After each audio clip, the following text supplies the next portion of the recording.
Сүүлийн 10 жилийн хугацаанд орон сууцны үн огт нэмэгдээгүй гэвэл та итгэхгүй.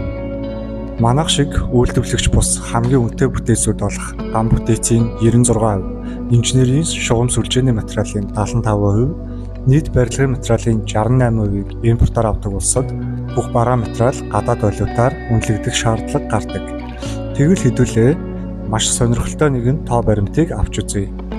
1 м2 орон сууцны дундаж үн 10 жилийн өмнө сая 200 мянган төгрөг байсан.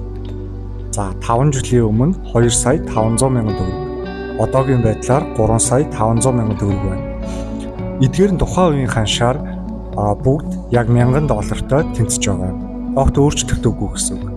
Тэгэхээр байрны үн өссөн явдал биш, төгрөгийн ханш унсан хэрэг. Барилгын салбарын гол үйлдвэрлэгч нь төр байхаа болоод аль хэдийн 23 жилийг хойно өдөж байна.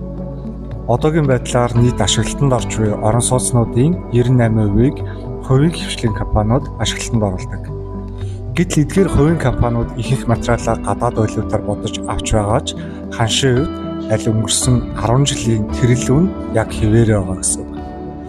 10 жилийн өмнөх барилгын чанар стандарт ашиглаж буй материалууд ямар байсныг бодоод үзэхээр бүрэн зүтгэмэл хийцгэлтэй орон сууц бараг баригдаагүй байсан. Дотор засалтч хүртэл ач холбогдол өгдөггүй, ямар ч төлөвлөлтгүй бахан орон сууц баригдаж байсан. Гэтэл одоо бид бүхэн илүү чанартай, илүү тав тухтай, илүү сайн төлөвлөлттэй орон сууцыг яг 10 жилийн өмнөх ханш болох $1000-оор авах боломжтой байна. Их хотын хөгжилд асар их хувь нэмэр оруулж, өнгө үзмж, нэмж буй хувийн хвшлийн компаниудыг таачаас өөр өнцгөөс хараад үзээрэй.